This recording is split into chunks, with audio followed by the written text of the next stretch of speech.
Imagine a time of severe drought, a time when people were desperate for food and clothing.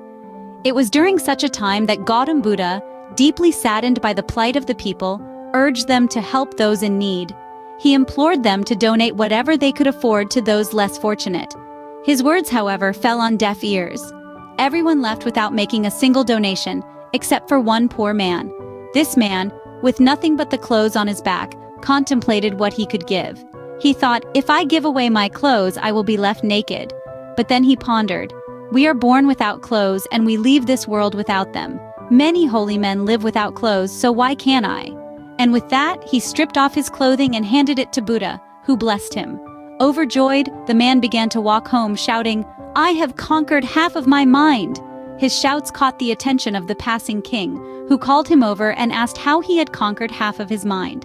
The poor man explained that he had given his clothes to Buddha, who was seeking donations for the needy. Despite his initial hesitation, he explained that he had overcome his reluctance by remembering that we are born without possessions and leave this world in the same way. Moved by the man's wisdom and generosity, the king gifted him a necklace of pearls and expensive clothes. The man accepted these gifts, but instead of keeping them, he offered them to Buddha, stating that no one could equal the generosity of someone who gives everything for others. Gautam Buddha once saw a shepherd struggling to herd his flock of sheep and goats. One of the goats, who was limping, was having a hard time keeping up with the rest.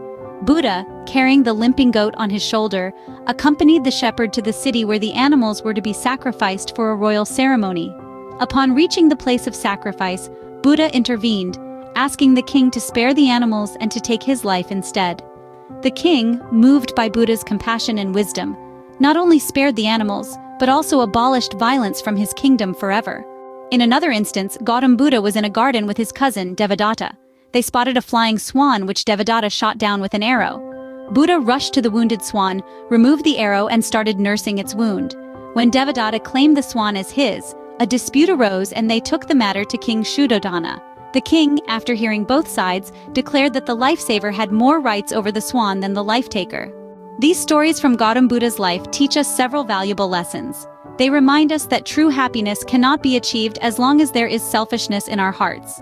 They emphasize the importance of understanding the subtle difference between rights and responsibilities. They also highlight the need for society to progress towards peace and to step out of feudal conflicts. But above all, they teach us that generosity, compassion, and wisdom are virtues that can transform not just individual lives but entire societies.